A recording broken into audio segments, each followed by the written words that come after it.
Hello students, how are you all? I hope you all are doing good. Children, as you all are aware that in our last class we had started our chapter 13, Fun with Magnets. So children, in our last class we have done introductory part of this chapter, that is, what do you mean by magnet? Magnet is an object which attract things which is made up of iron, steel, nickel and cobalt. So the things which are made from iron, nickel, steel and cobalt, they are only attracted by magnet. Now what is the story behind magnet? What is the history behind invention of magnet that we have done?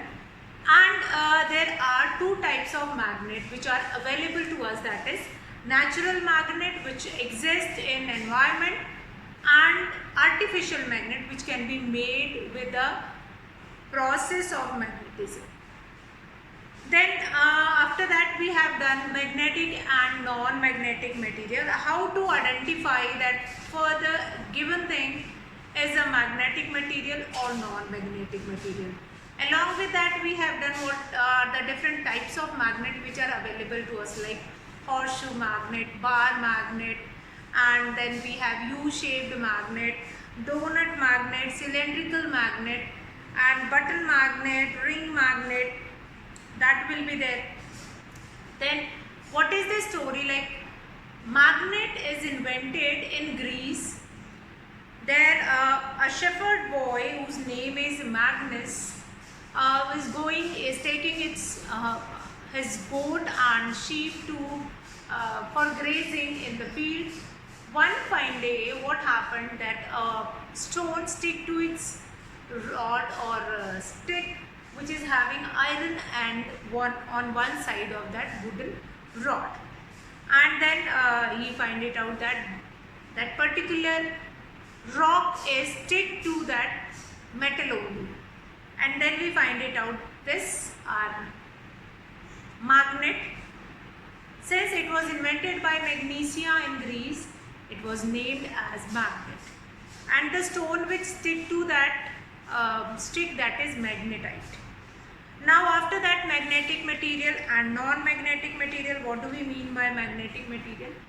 The material, those who are attracted by a magnet are called magnetic material. The material which attract by a magnet, for example, the articles or the object which are made from iron, nickel, steel, cobalt, they will be attracted with iron, and those objects will be considered as magnetic material. And then non-magnetic material, those material which are not attracted by magnet. For example, if I talk about other than iron, steel, nickel and cobalt, other things like anything which is made from wood, other metal, aluminium also, these are not going to attract with magnet. And though these object or these materials are considered as non-magnetic material. Now the magnetic and non-magnetic material properties of various objects are made use of in our day-to-day life. Now with this example, or we can do a simple activity, we can take a magnet, and magnet always rests in north and south direction. Whenever you are going to tie a natural magnet also, that magnet is going to end with or rest in north and south direction. Now pull or attraction of magnet can pass through non-magnetic material also, including air. So the magnetic and non-magnetic properties of various objects are made use of in our day-to-day life. Now this will become clear from the following examples. Now these property, how this property like magnetic, few of the materials which are magnetic, few of the material which are non-magnetic. Now how these property make them useful in our day-to-day life, that we are going to find it out. So how these properties are going to make them useful, that we are going to find it out here.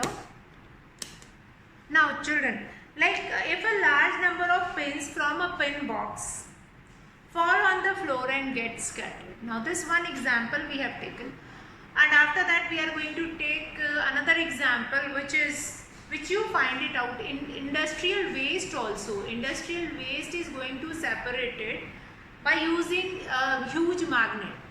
Now many pins, this is a common example which you will find it out at your home, that many pins have been fallen from a box and fallen down and spread or scattered on the ground. Then you are supposed to collect those pins. So it is very difficult, and if any pin will be left behind, that can harm anybody. So what you are supposed to do it, you are going to take a magnet and roll it over those pins. Those pins will be stick to that magnet. Now children, similar kind of an example like industrial waste, more often like where robotic weapons are made. So they will be thrown in like garbage, and from that garbage useful things will be scattered by using this huge magnet. So that method of separating metal from given industrial waste, that is known as magnetic separation. That is known as magnetic separation, which we have done in separation of substance, magnetic separations. Now industries or in robotic labs, they will be using huge magnet to segregate those waste products from them. Now it is a common observation that a pencil sharpener gets attracted by a magnet, though its body is made up of a non-magnetic material that is called plastic. Actually there is a steel blade in the middle of the sharpener. It is due to the presence of a steel blade which is magnetic in the middle of sharpener, it is attracted by a magnet. From this discussion, we conclude that magnet attracts only magnetic material. Magnet do not attract a non-magnetic material. So due to this property of magnet, which become more useful for segregating industrial waste. Now industrial waste where metal and other things like other garbage is also mixed with that metal. So that can be waste with that can be segregated, that can be separated by using huge magnet. Robotics lab waste can be segregated by using this magnetic separation, and this magnetic property of magnet is quite useful in segregating the waste.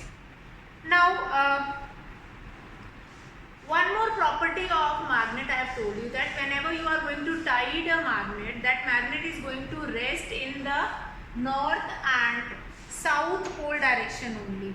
Always the magnet rests at north and south pole direction. Now the pull or attraction of magnet can pass through non-magnetic material also, including air. For example, now air, in the air we cannot find it out any metal which is hanging in the air and that can be attracted towards magnet. So in the atmosphere we will not able to find it out any magnet or any magnetic substance or material which is attracted by air. So within the air also, air is present all around us, but with that air also, if we kept a magnet, that magnet can attract the other material which is present in the surrounding, and that is having magnetic properties. Now take a plastic cup. Now one example you can take it, one activity is also given in your book. Go through that. Now pull or attraction of a magnet, however, cannot pass through magnetic material like iron or steel or object. For example, like if I am having a two magnetic substance, or if I am having 4 or 5 magnetic substance, and here I have put a magnet, a bar magnet I have kept here, and here we have kept a metal box. But on the other side also, like here also I have kept a metal box. So this magnet is going to attract this box first, not this box first. Once this box will stick to this magnet, after that only this box will going to stick to that magnet. So this magnetic property of magnet will not pass on through metal, but with a non-magnetic material. Now poles of a magnet, poles of a magnet, poles of a magnet. Now what is important about poles of a magnet? What I have told you? I have told you earlier also that if you tied a magnet, if you will tie a magnet, you can take any magnet, a bar magnet or a stone magnet. If you have tied a magnet and after tying that magnet, what did you find it out? You find it out that you move this magnet, and once it will come into rest, it will be resting in north and south direction. Like one side of bar magnet is facing toward north and other side is facing towards south. Wherever you are standing, there they are going to facing toward north and on south. Now if a bar magnet is put into a heap of iron fillings, now if this bar magnet is going to put it into iron fillings, then the iron fillings will cling to it and stick to it. The maximum amount of iron fillings stick to this point, north and south. Here, maximum iron fillings will stick to these two positions, north position and south position, north pole or south pole.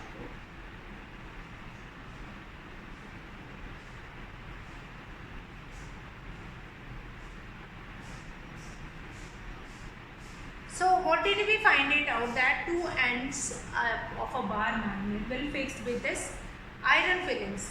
Now if a bar magnet is put into a heap of iron fillings, then the iron fillings cling to it or stick to it. The maximum amount of iron fillings cling to the two ends of the bar magnet. This shows that the force of attraction of the magnet is the strongest near the two ends of bar magnet. Now the two ends of bar magnet are called the two ends of a bar magnet. The two ends of a bar magnet is called poles of a magnet. Poles of a magnet.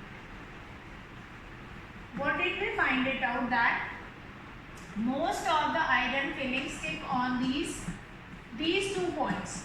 So these two ends of a bar magnet, not only bar magnet, in other type of a magnet also we have two ends which is considered as poles of a magnet. So in a magnet we have two poles, north pole and south pole. So the region of a magnet where the attraction of the magnet is strongest are called poles of the magnet. So let's write down the definition of poles of a magnet. Now here we understood with an example that yes, on this point iron fillings will be stick to it at its maximum. So the regions of a magnet, the regions of a magnet, the regions of a magnet where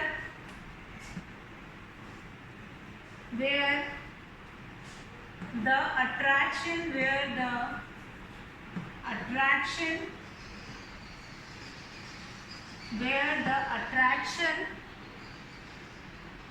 of the magnet, attraction of magnet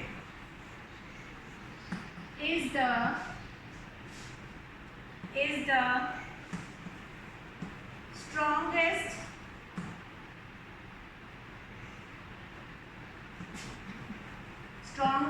are called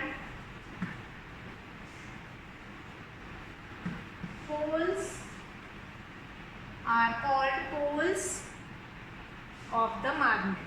Poles of the magnet. Poles of the magnet. A magnet has always two poles. The two poles of a magnet are always different. One pole of the magnet is called north pole and the other pole of a magnet is south pole. The north pole of magnet is represented by N and the south pole of the magnet is represented by letter S. Now here I have taken an example of a bar magnet. Bar magnet has two poles. One is north pole, other one is south pole. And normally if you find it out in a magnet that north pole is colored with red and south pole is colored with blue. Now please note that every magnet whether big or small has a north pole and a south pole. It is impossible to have a magnet which is having only one pole.